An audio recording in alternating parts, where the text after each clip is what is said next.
Electrolyte balance is extremely important. Now everyone's talking about magnesium and sodium, but no one's really talking about potassium. And having the correct ratio between your electrolytes is extremely important. Now a lot of us are getting way too much sodium, which is good to get some sodium. I have this in the morning, but we're not getting enough potassium and then our ratio is all out of balance, right?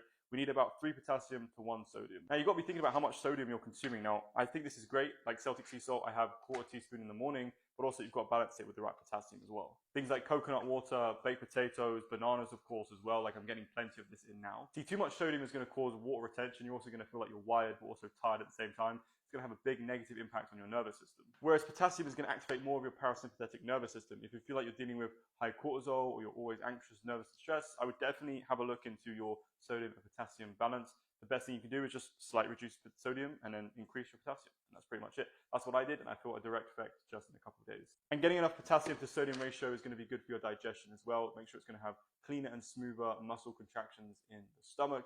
You're also not going to have sluggish digestion as much if you make sure your balance and ratio is good.